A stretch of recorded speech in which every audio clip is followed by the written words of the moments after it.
Hey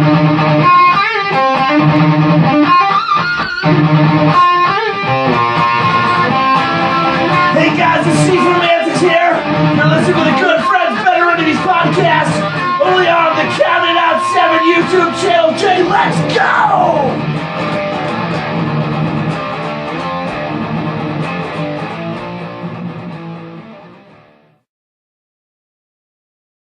Hello again, wrestling fans, and welcome to a brand new edition of the Good Friends Better Enemies podcast. My name is Jay, and I'm joined this week, as always, by that irascible Tyrone. Tyrone, how are you today, my friend? Well, we're at it again. We made it to the second episode of this time, so we're on a good streak, and I like it. I like it a lot. I'm good, brother. How you doing today? I am doing very, very well indeed, my friend, and I got to tell you, I am so stoked for this week's episode.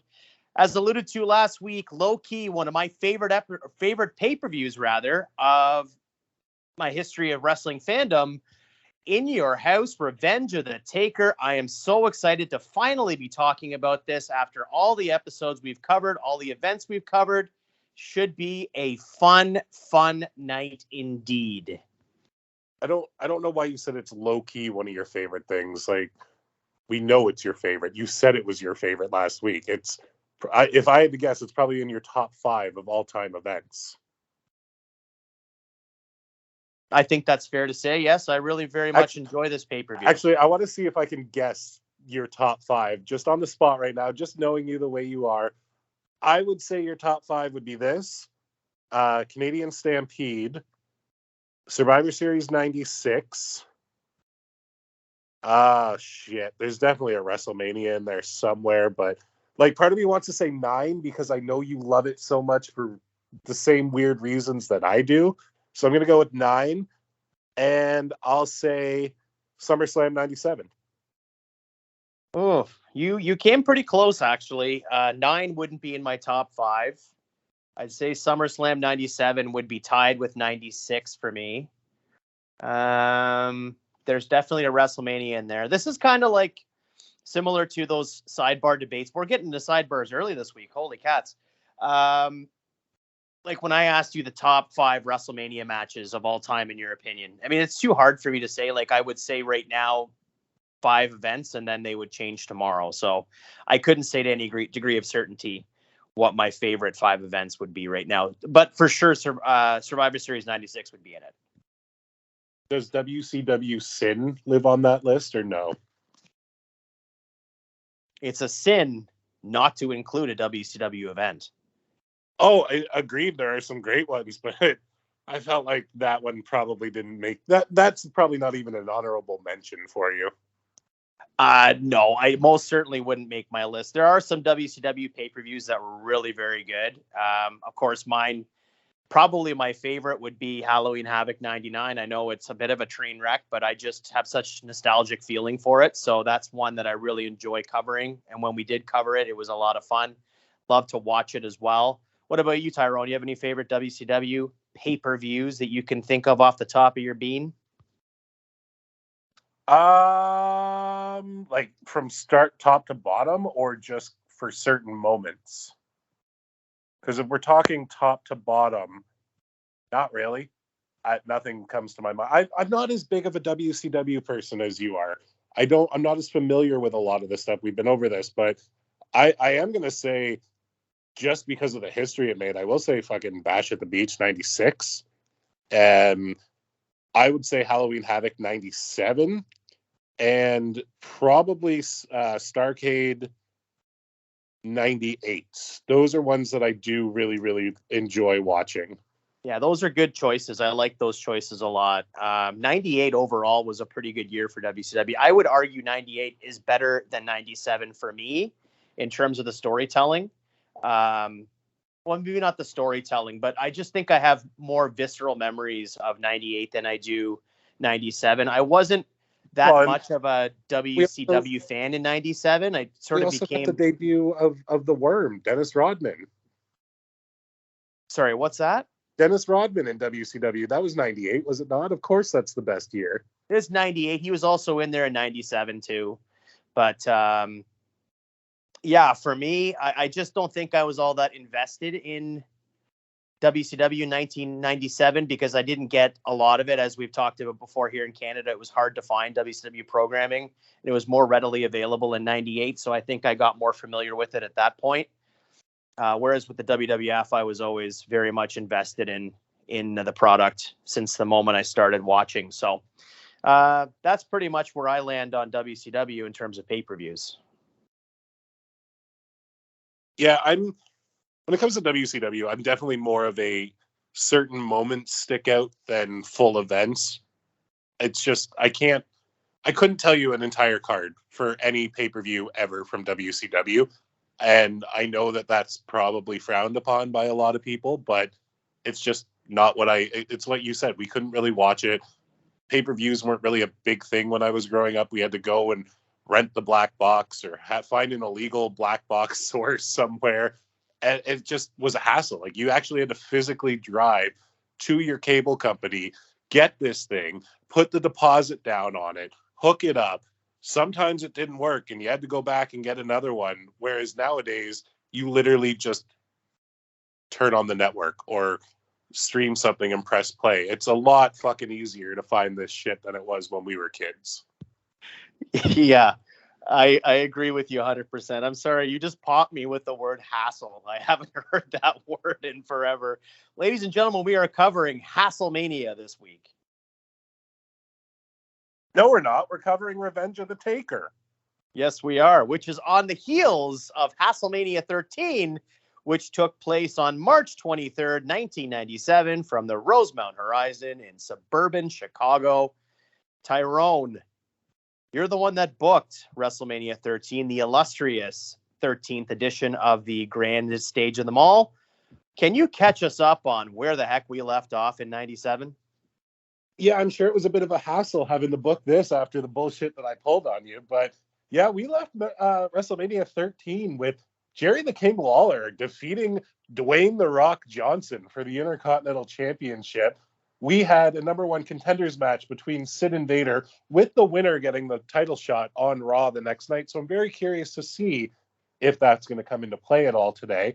We had a tag team title match with LaFon and Furnace retaining over the Headbangers, the New Blackjacks, and the Godwins. We had a wonderful one-on-one with Owen Hart and the British Bulldog. We had Goldust and Marlena going against Hunter Hearst Helmsley and Chyna in a mixed tag match that ended with everybody's favorite, the Loaded Handbag, aka the Loaded Golden Purse in this one. We had fun little match between Flash Funk and the Sultan. We had the Legion of Doom and Ahmed Johnson against the Nation of Domination, which saw the return of the Godfather, Kama Mustafa. Bret Hart, Stone Cold Steve Austin. That wonderful classic still exists in our world. We could not get rid of that. Then we had something that I thought was fun. Jay kind of shat all over, and in retrospect, I fully understand it now. What we ended up calling the WrestleMania Legends Battle Royale, that had such legends as the Giant Gonzalez, Outlaw Ron Bass, the Beverly Brothers, etc. You can see where that was going. And in our main event, it was The Undertaker going one-on-one with Mankind in a steel cage for the WWF Championship, with The Undertaker retaining.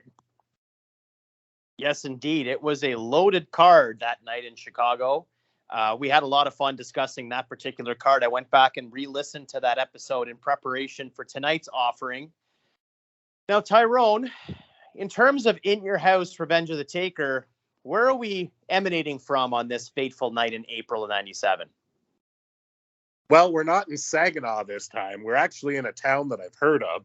We're in Rochester, New York, which is actually just kind of a quick little jaunt over the river for us if we were to go. So it's at Rochester, in the Rochester Community War Memorial, with an attendance of just under 12,000, 11,477. Yeah, took place April the 20th, 1997. And let me thank the good friends at Wikipedia for telling me all this. You got it, Pontiac. Well, let me tell you something, brother. I have a couple of quick notes to get into before we get into the rebooking, and then we'll get right into our card for the evening.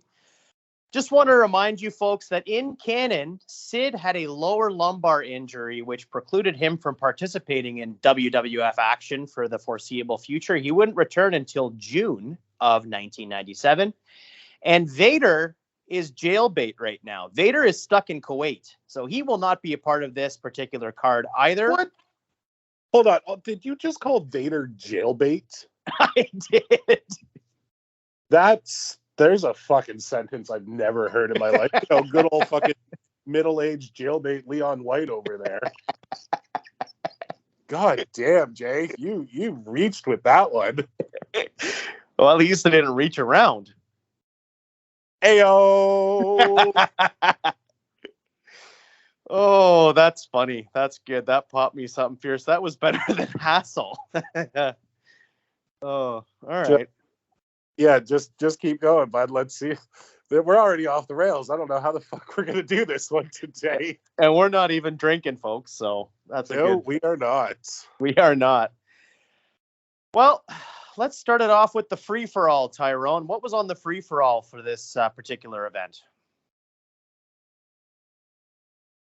When do you think they're ever going to add free-for-alls to the WWE network? Aren't they all free-for-alls? No. I mean the actual event, bud. Well, they do those matches on the warm-up show, don't they? No. I mean these ones. Like when we are going to get the actual free-for-all matches. Like when are we going to I see. Boston versus Yokozuna? When are we going to get Billy Gunn?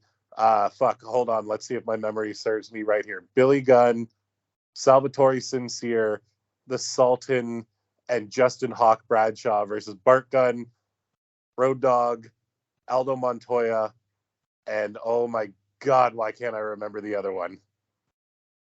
I know you know the event, and I know you know the match. I want to... Who's the other? Survivor Series 96. Yeah. Do you remember who the other one on Bart Gunn's team was? I want to say Bob Holly. I don't think it was.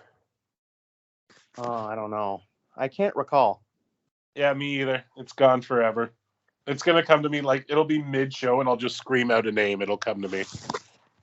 You know what? I seem to recall that at one point they had a Coliseum video VHS release of the free-for-all matches at one point. I think that needs to be uploaded to the network because we all want to see these. I absolutely want to see these. They're awesome. But the free-for-all match on this one was the Sultan and Flash Funk in a barn burner at only 3 fucking minutes long. So are we doing the free-for-all today or no? We sure are. And I guess that you stole from this match for your WrestleMania card. I sure did. That's 100% what I did. Well, the free-for-all match on this particular card is Jesse James going up against Rockabilly, accompanied by the Honky Tonk Man. All right. I'm not going to lie. I kind of like this because I hope we are getting the kind of beginning of the Outlaws or planting some seeds here, but tell me what we got, bro. Well, this match was on the original card in canon, and I've just moved it to the free-for-all because I didn't feel like we needed to give it a pay-per-view slot. I like the idea of the Honky Tonk Man losing yet another heirloom, as he called it, his guitar, being smashed over his head. So I think that we're going to leave this match just as is. I like the idea of these two going at it, and then, of course, eventually joining forces to become the New Age Outlaws. But for the purposes of this card, why not start hot with a couple of guys that the fans would be familiar with, and you get to see the Honky Tonk Man in tow? I mean, I'm cool with that. I know Rockabilly is a terrible gimmick. It has a soft spot for me, and I don't know why. It's one of those ones. It's like WrestleMania 9. I don't know why I love it so much, but I do. I love Rockabilly, and it could just be because I fucking love the Honky Tonk Man, but I love the gimmick. But I'm totally cool with putting this on the free-for-all. I get why you don't need it on the main card, but yeah, let's go. Are we doing any other free-for-all matches or just a one and done? We're just going to do the one and done.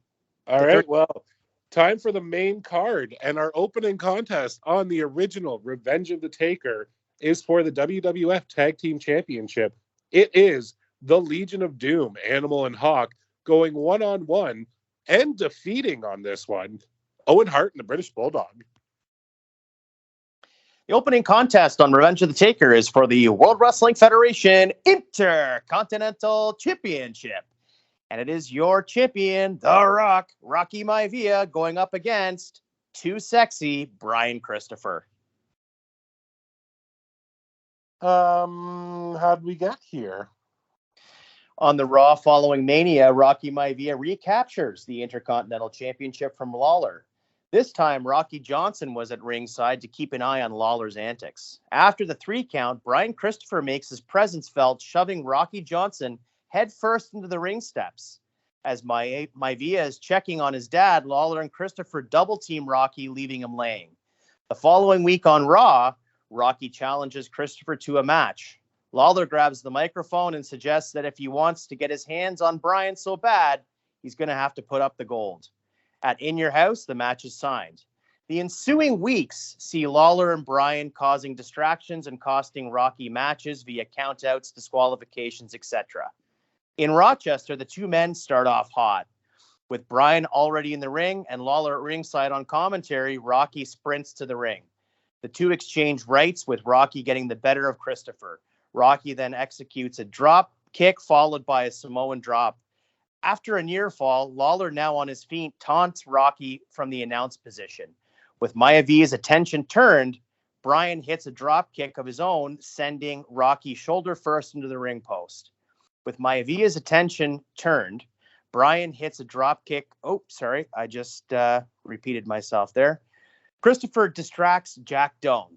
Lawler grabs a spare monitor from under the announce table and is poised to hit a prone Maivia when out of the crowd emerges Rocky Johnson to cold cock Lawler. Christopher, in disbelief of the turn of events, turns his attention back to Rocky. Brian works over the arm of Maivia with a hammerlock slam. Christopher makes his way up to the top rope to deliver a Tennessee Jam, only for Rocky to evade the maneuver and manages to land a jackknife cover for the pin. Your winner and still Intercontinental Champion, Rocky Maivia. Post-match, Lawler returns to the announce booth selling his knuckle sandwich that was just served to him as Rocky and Rocky celebrate in the ring. Was Brian Christopher with the company at this point? He's in the USWA, so I figured it wasn't a stretch to call him up. That's fair. I accept that. I mean, I get what you did here. You definitely had to take the title off of Lawler and get here somehow. I'm not opposed to the Brian Christopher aspect. Now, are we acknowledging the fact that Jerry Lawler and Brian Christopher are father and son here? Because I know they did that whole thing where Lawler kind of denied it on TV for a while. Yeah, we'll just keep denying it. I don't think it was as much of a thing at this point because Christopher was still so new in the company, but it would start in the ensuing months. I just feel like the 2 together on camera had a really good chemistry, other obviously being father and son. So I felt like, why not play into that and lean into that for this particular feud? And I also think that it would actually be a pretty good match. You know, I'm not going to lie. Yeah, I don't think that this is a bad match at all. I'm not mad at this booking, but I actually kind of really like it. Because if there's a chance that I'm the one that does fucking Cold Day in Hell, we could be getting a father and son tag team match here. I'm just going to throw that out there right now. The feud does not... I was so close to booking that for this event. Yeah. I was really close to doing it, and then I thought, I think it's more effective if you just do the Intercontinental Championship match. That's fair, and it leaves it open if we want to do it down the road or if we just want to have the feud over, because the way that it ended, the feud's not necessarily blown off because Rocky Johnson still got involved in it. Yeah, that's kind of the beauty of it, right? Like, you can go either way. You can go off into a different direction, or you can continue on. I do like the idea of Owen Hart still winning the Intercontinental Championship at some point in April or May. So it might be fun to see that down the road. I'm not saying that that's what we're going to do, but that's what happened in canon. So we'll see what happens.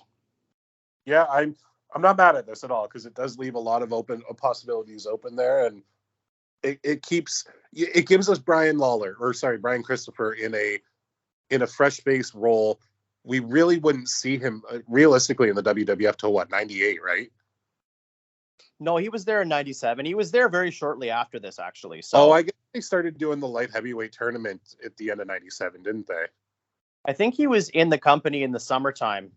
Okay. Because, if I'm not mistaken, he had a brief feud with the Putskys, Ivan and Scott. Oh, God, I forgot all about fucking Scott Putski. Yeah, you're 100% right on that. Also, I'm not going to lie, just had to look it up. It was Bob Holly in the free-for-all match on Survivor Series 96, so you were right. Yeah, I was guessing too. Well, are we done with that one? Are we moving on to the next? We sure are. Well, up next, we had the Intercontinental Championship on the line with Rocky Maivia defending against the Nation of Domination, Savio Vega. I really do hope. What's that? Sorry, go ahead. I was going to say, I really do hope that we still have a decent presence of the nation on here, especially having Kama rejoining it. I'm not going to lie. If there was ever a time that you were going to book something so stupid, it would be involving PG-13, having JC Ice and Wolfie D in a tag team match. I don't see that happening, but that would pop me hard. What do we got next, bud? Next match on the card is for the World Wrestling Federation Tag Team Championships, and it is your champions, Doug Furnas and Philip Lafon, challenged by Farouk and Kama. Interesting. I like it. I just don't know if they would have been the two nation members I would have put in a tag team. I probably would have gone more Savio and Crush just because Farouk's the leader. I see him going for a singles title, but I'm not mad at it yet. Tell me what happens. The night following WrestleMania, the nation has declared the war with Ahmed Johnson finally over. With Kama joining the nation, the faction is stronger than ever. Later that night, Furnas and Lafon successfully defend the tag team championships against Savio and Crush. Following the pin, the nation eviscerates the tag team champions. The following week, it is announced that Farouk and Kama would challenge for the tag team championships at In Your House. The weeks following see the champions evade further beatdowns. On the go-home Raw, Doug Furnas manages to get a pinfall victory over Kama with a drop kick into an Oklahoma roll. At the pay-per-view, the two teams have a hard-hitting encounter. The story is a classic tale of isolating the smaller Lafon. Farouk and Kama exchange frequent tags, hitting power move after power move. Finally, after a double clothesline miscue, Lafon manages to tag Furnas, who comes in like a house of fire. Furnas nails his patented drop kick, and both opponents sending Kama to the outside. With Farouk dazed, Furnas is poised to deliver a power slam, but Savio manages to sweep Doug's leg. This goes undetected by the referee. Just as this is happening, Kama, now back in the ring, nails a worn-out Lafon in the corner with a big boot. Farouk capitalizes on Furnas's protesting with Tim White and lands a dominator for the pin. Your winners and new World Wrestling Federation Tag Team Champions, Kama and Farouk. So you did do originally what I thought there and have Vega and Crush challenge beforehand, come up unsuccessful. So Farouk essentially was like, we're going to fucking do this. Let's go. Yeah, if you two guys can't get it done, then I'll show you how to get it done. I don't mind it. I'm just wondering, is this teasing any tension in the nation right now? Like, are we getting that split off sooner than later, or is everything fine? I have plans going into, I've left this open-ended, obviously, for you in case you book Cold Day in Hell. But if I book Cold Day in Hell, I have significant plans moving into the summer months as well that I'm going to set up with a lot of different angles here. But we will definitely see who gets to book what. To answer your question, there's no real tension at this point. Everybody's on the same page. Although Farouk was pretty pissed off when Savio and Crush lost to Furnas and Lafon. I see now. I'm only saying this because of what I said earlier. It kind of would have been funnier if you had it PG-13 challenging, then them not being able to do it, and then Crush and Savio, and then them not being able to do it, and then you get to Farouk and Kama. That's the only thing I probably would have changed on this. Yeah, I never thought to do that. I mean, I knew that they would be at ringside about like with D'Lo and Clarence Mason and all the rest, but it never occurred to me to put them in a match. It's not a bad idea, actually. I do like that. You build it over the month. Yeah, I mean, I don't know how much longer they stuck around with the company by this point, though. I think that they were back down in USWA shortly. Yeah, they were gone, I think, within a couple of weeks after this. I think the LOD did the Doomsday device on them and they after a match, and that was pretty much it for them. Yeah, they killed them. That makes sense. Yeah, killed them dead. All right, well, yeah, I'm not mad at it. I'm curious to see where we go from here, but as you said, it could be me completely screwing things up, or it could be you planting all your seeds. We'll see what happens. Absolutely. What's the next match on the card? Up next, we had Jesse James against Rockabilly, so we know that's not there. So let's see where we're going now. Next match on the card is Gold Dust versus the Sultan. Okay, why? Well, having exercised their demons at WrestleMania with their definitive victory over Hunter and China, Goldust and Marlena are ready to get back on track. The newly established faces are just weeks away from those sit-down interviews with Jim Ross on Raw to reveal all the information about Dustin Rhodes being the American Dream son and things of that nature. This match is a showcase of the duo and a nice way to break up a tag team match and the next match on the card. The Sultan was still being pushed at this time as a monster and therefore a threat. This match is announced on Raw, the Go Home episode of Raw, after a backstage segment, easy for me to say, in which Bob Backlund accuses Marlena of being indecent with her attire. Backlund offers Marlena a Persian rug to cover herself up and is on the receiving end of a hard slap for his trouble.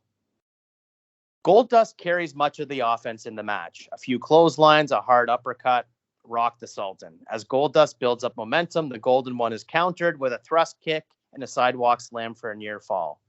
After an elbow drop to the small of Goldust's back, the Sultan is poised to deliver the camel clutch. Marlena walks over to Bob Backlund and seductively grabs his bow tie and kisses him on the cheek. Backlund, who is in absolute shock, screams for help from the Sultan. A distracted Sultan observes the interaction as Goldust capitalizes with a running bulldog headlock for the pin. Your winner, Goldust. Okay, couple of things about this. One, love the Backlund Persian rug thing. That's actually fucking hilarious to me. Two, was the Sultan still being billed as a monster heel at this point? Was the Sultan ever really being billed as a monster heel? Because to me, he was just kind of there. He had his WrestleMania IC title match, but other than that, what is he really remembered for? Well, I mean, I feel like in Canada at this point, he had just challenged for the Intercontinental Championship at WrestleMania, which is a pretty big deal. But not in our world. Not in our world, no. But at the same time, I feel like he had a pretty intimidating presence. He was one of the bigger guys on the roster at this point. So I don't think it's a stretch to think that a guy that size, especially with the costuming and the mask and all the rest, would be a threat to Goldust. Especially with that backstage encounter. I feel like, I don't know, it's just a quick throwaway. It was a 1 week build to a match that was paid off with Goldust going over. I'm not mad at the match happening. I don't understand. Like, is your plan to keep the Sultan built up at all? Like, are we kind of done with the Sultan at this point?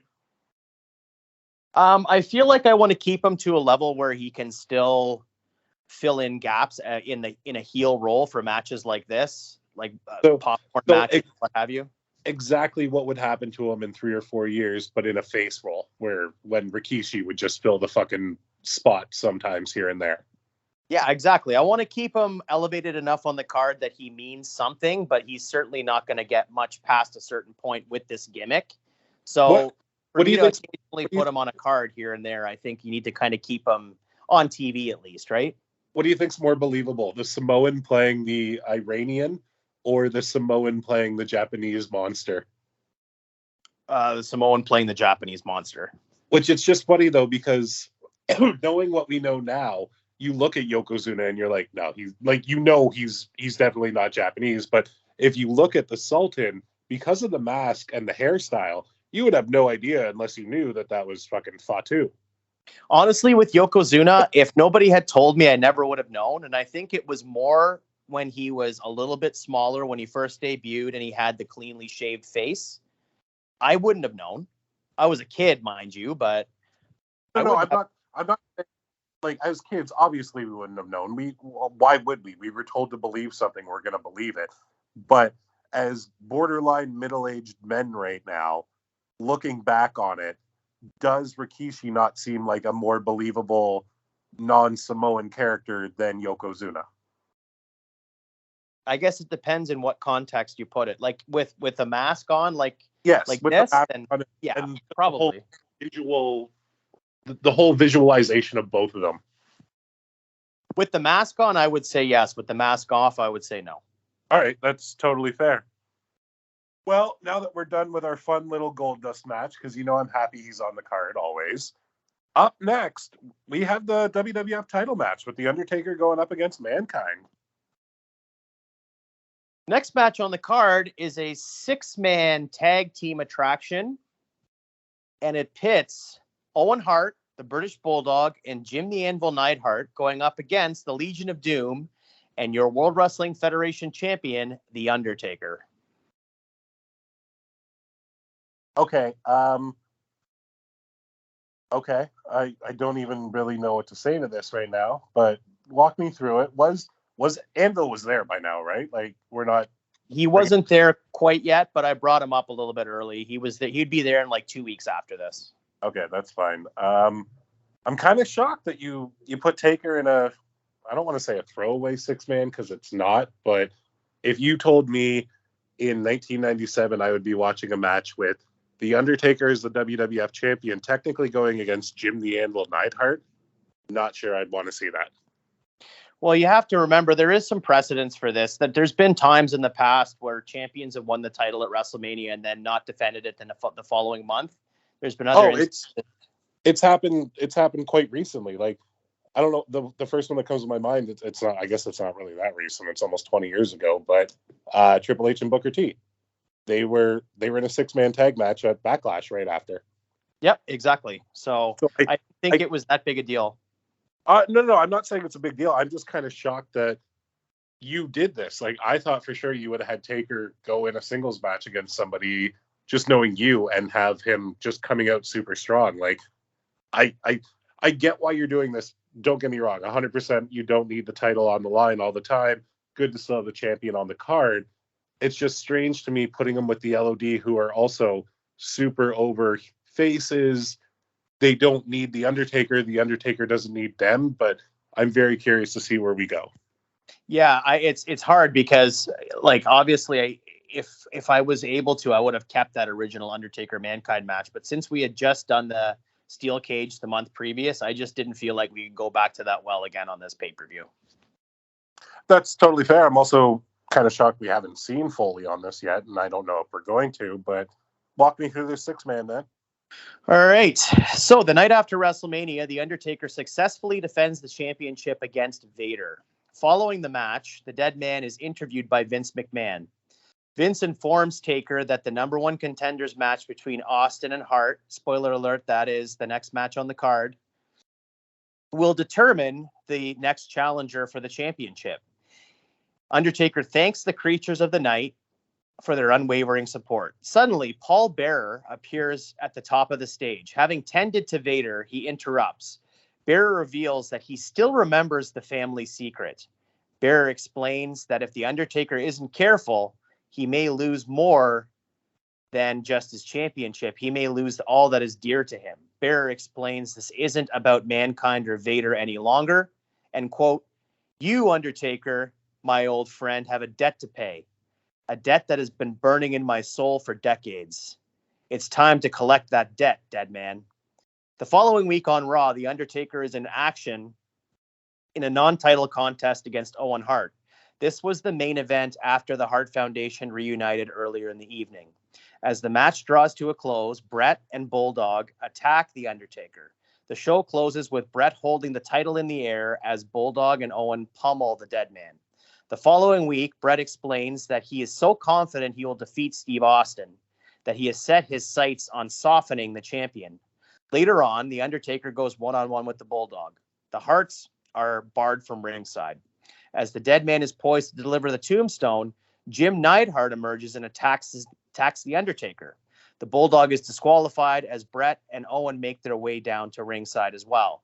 It's 4-on-1 until Austin runs down and pairs off with Bret. The two battle off into the crowd. LOD then comes out to The Undertaker's aid. We go off the air as The Undertaker and LOD are holding the high ground. The match is signed. At In Your House, it will be a no-holds-barred 6-man tag team match. The Go Home Raw sees another Pier 6 brawl close the show with all 6 men plus Austin and Bret.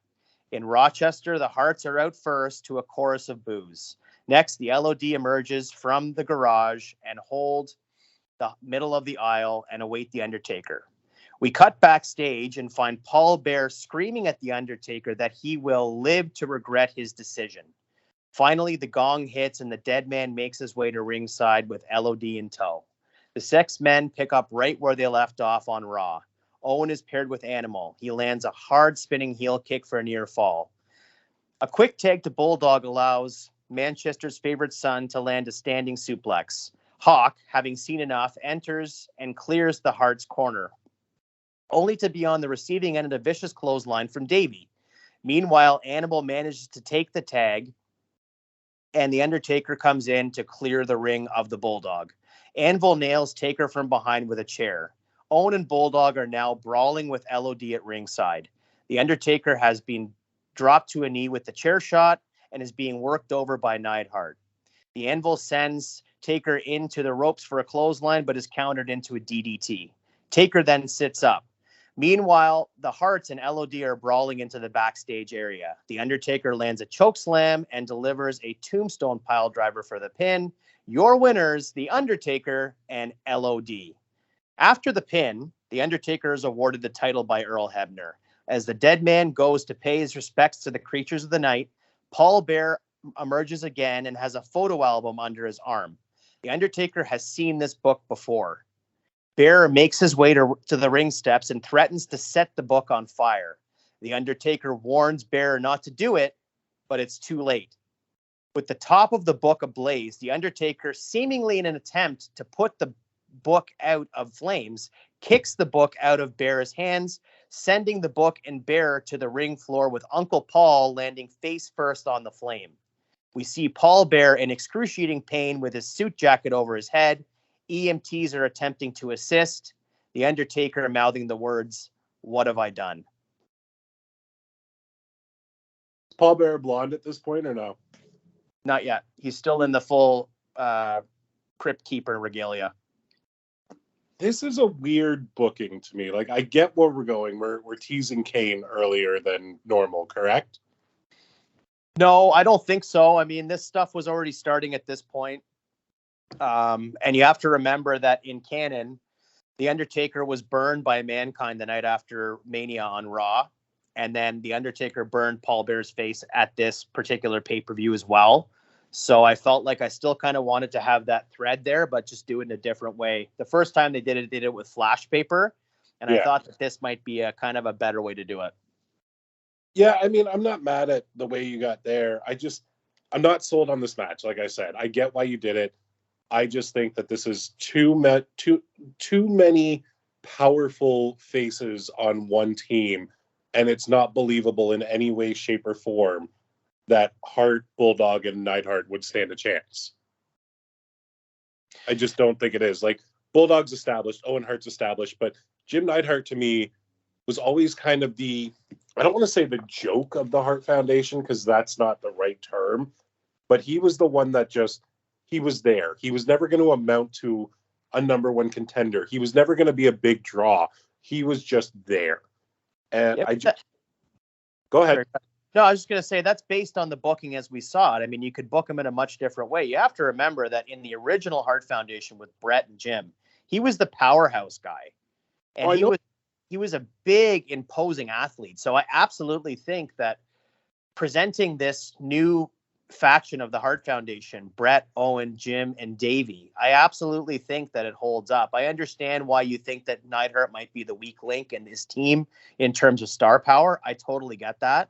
But at the same time, we would see the Legion of Doom versus Owen and Bulldog in several tag team matches throughout the spring of 1997. Neidhart being a fresh face, we hadn't seen him really in the company since, I guess, like 94? He hadn't been around for quite some time other than being Who, and nobody knew he was Jim Neidhart.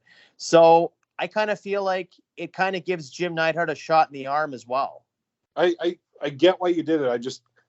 I don't like it personally, and I don't think there's anything about it that's going to change my mind, if I'm being perfectly honest.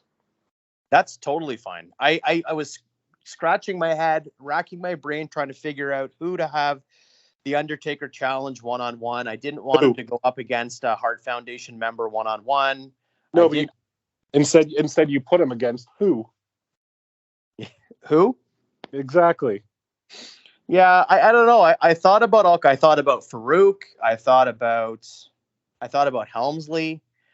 The other matches didn't really seem to fit for me. So I just thought, you know what? I'll borrow a page from events past and let's just put the champion in a 6-man.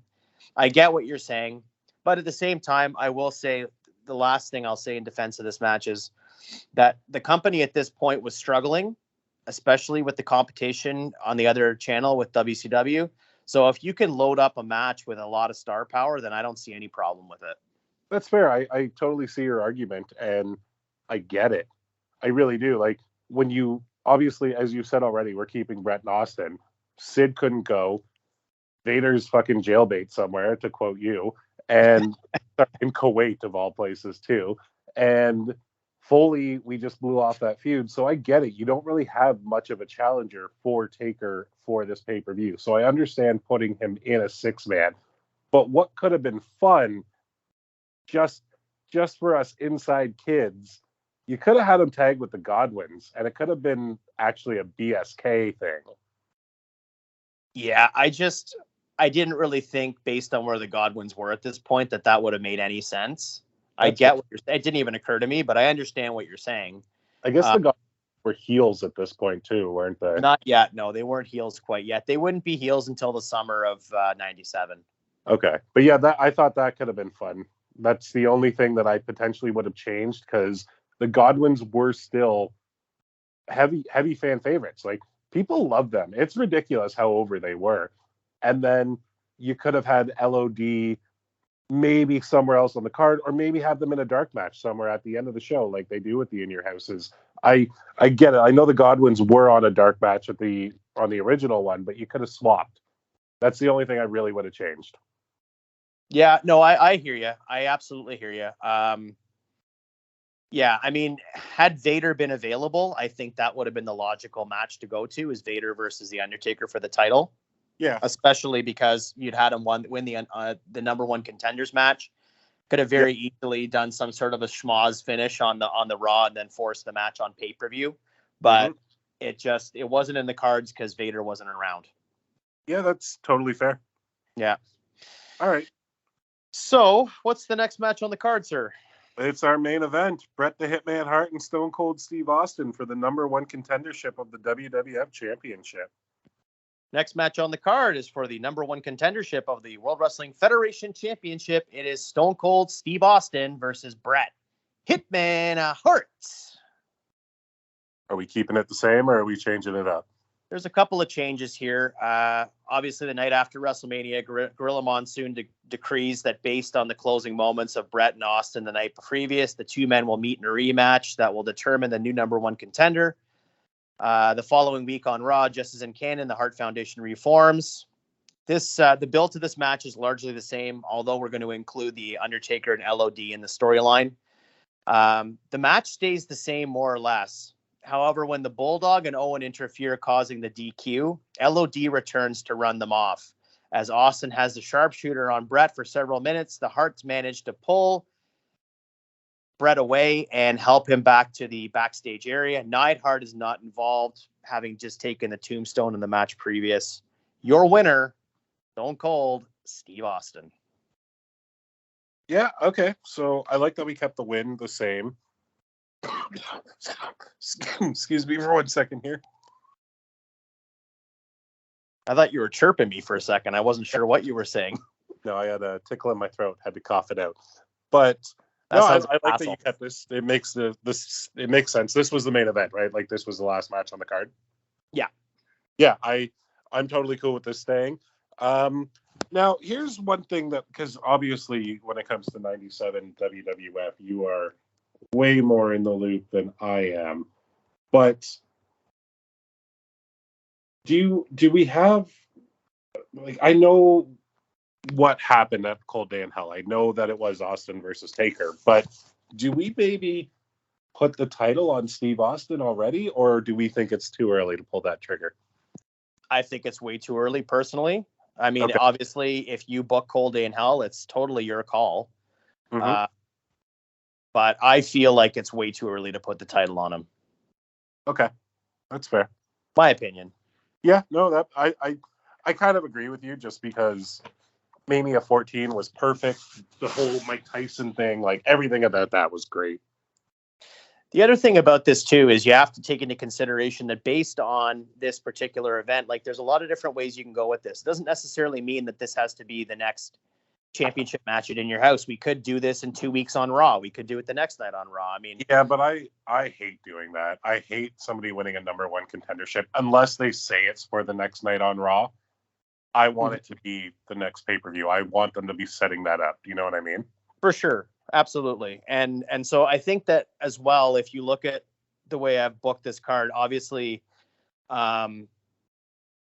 notwithstanding the 6-man tag that you weren't a huge fan of, there's a lot of places you can go after this. I think a lot of times with these In Your House cards, like we've talked about in the past, they're not necessarily stopgaps. Like things do happen on these cards to help progress the storyline. Like, you know what, let's call it that. I think it's like a lot of these pay-per-views are story progressing events, not necessarily the tentpole events where huge storyline changes take place or, you know, huge title changes. Now they do happen from time to time, but a lot of times these pay-per-views are helping to tell the story to get to the, you know, the big 4 or big 5 pay-per-views, right?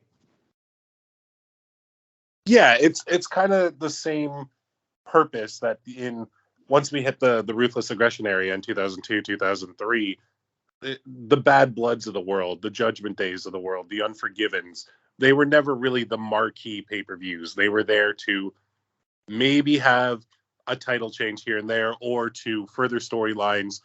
If you're going to get a title change on them, it was normally a secondary title. You weren't seeing a big title change at a lot of them, at least in that era. Maybe once we got into 2006, 2007, sure there were, but yeah, the In Your Houses were just to further along things. Yeah, and I mean, you'd get some absolutely spectacular matches on these In Your Houses, just like we're talking about with the secondary pay-per-views in the Ruthless Aggression era.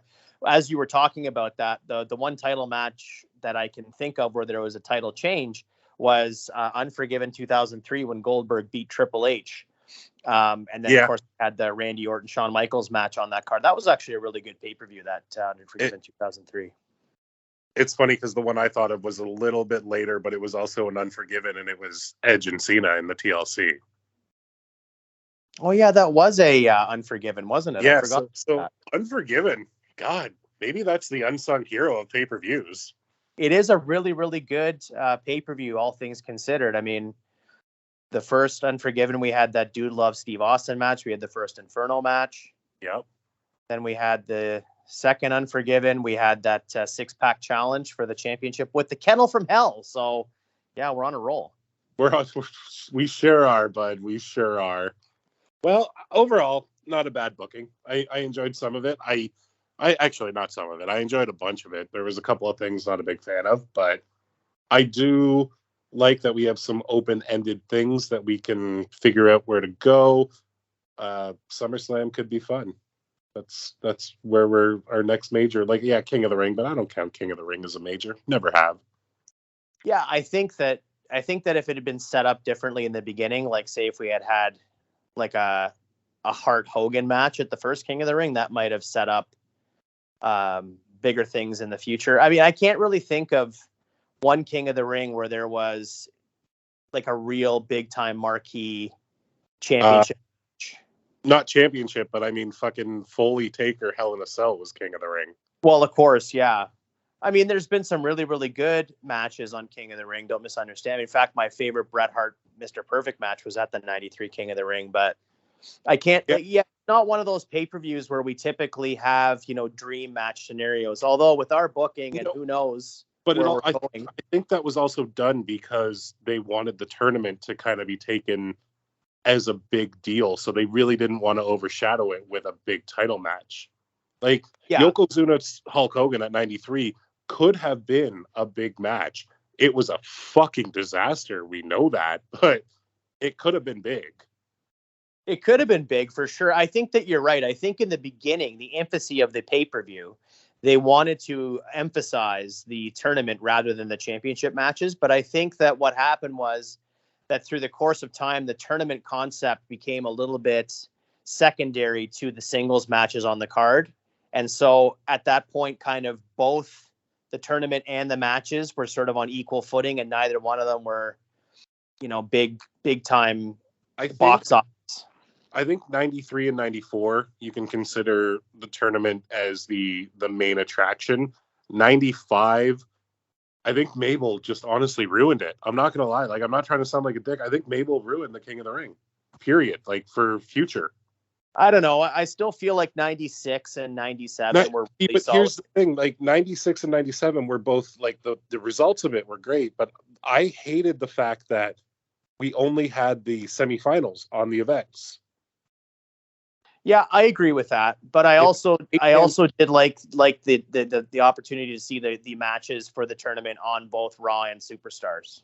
See, I don't. I want to see qualifying matches on that. I want the full 8-man tournament on the pay-per-view. I want the story of somebody having to wrestle 3 matches in one night to get to the crown.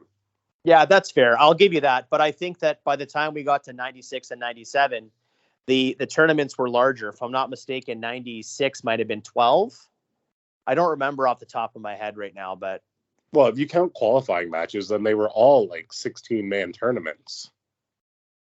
Yes, exactly. Yeah, that's right. But yeah, no, King, again, off the rails a bit here. But yeah, there was never a fantastic King of the Ring to me, like start to finish. There was never that great pay-per-view. The closest one was probably 2000. See, I beg to differ. I think that 96 was probably top to bottom the best King of the Ring they ever did.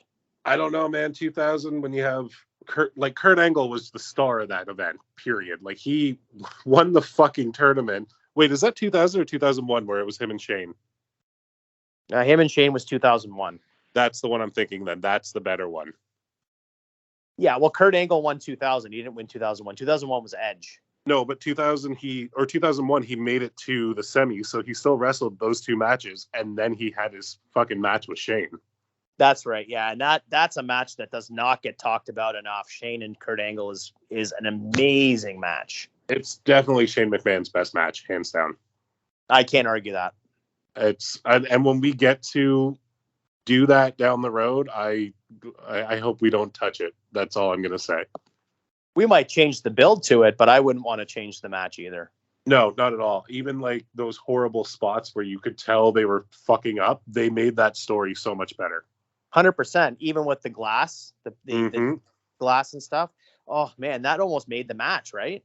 And then like putting Shane on that fucking wheelie tech case to get him down to the ring and everything. The whole thing is perfect. Yeah, the anvil case, exactly.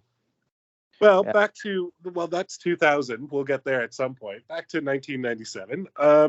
Yeah, I'm not mad at this. We're kind of making some good progress and putting bows on the years that we've started and haven't finished. So, yeah, what are we doing next week, Jay? What am I booking? Are we keeping in 97? What are we doing?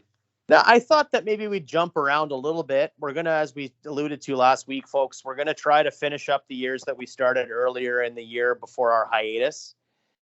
So I think for the purposes of next week's episode, we should go back in our time machines to the year 2002 and pick up on Tyrone's booking of Backlash 2002 with Judgment Day. Oh, yes, I hate that I have to get myself out of this hole because I fucked myself hard with Backlash 2002. Convoluted. What was I thinking? I put Raven and Maven in a team together and called it Team Haven. I don't even know what I was thinking. No, I have to say I am very much enjoying seeing you get us back on the rails in 2002. I mean, you did do some good stuff on that card. You did Perfect versus Brock Lesnar, which was a lot of fun. Yeah. Yeah, it was, there was some interesting booking on that card for sure, but there was some really good stuff too. Yeah, I don't know what I'm going to do. I'm already kind of dreading this one. You'll do just fine, my friend. You'll do just fine. And So with that being said, ladies and gentlemen, I think that we will indeed continue on our journey to 1997. We'll probably touch on some more in your house with Cold Day in Hell coming up in the next couple of weeks. We're going to go back to 95 with the Great White North in your house pay-per-view. Don't forget Survivor Series is around the corner. We have a 95 Survivor Series, which a little birdie told me might be a live episode. I'm not 100% sure what's happening with that one. Not live. Like maybe we are together live. We're not going live on anything. No, we're going to record it live in the same space. Yeah, I mean, we can just say it. We're doing that again.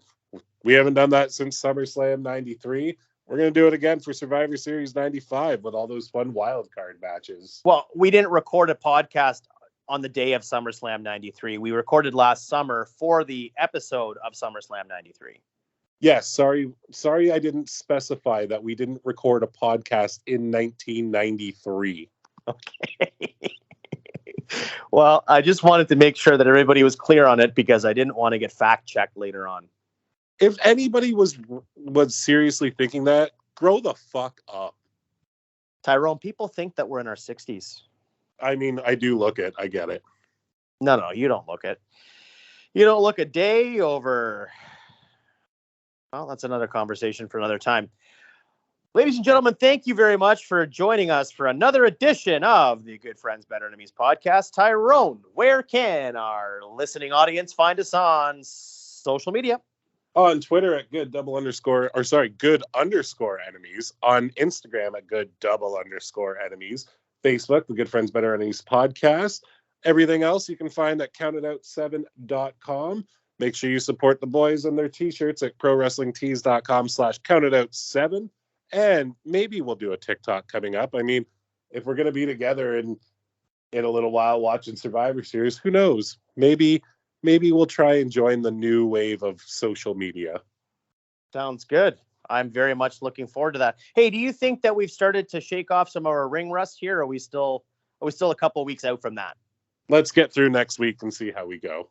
Well, that sounds lovely. And for myself, for Tyrone, for Ring Rust, for Rochester, New York, for Paul Bear's Burning Photo Albums, for next week's Judgment Day 2002 pay-per-view, and for all things Counted Out 7, as well as Good Friends, Better Enemies podcast, you've been listening to the Good Friends, Better Enemies podcast. Bye.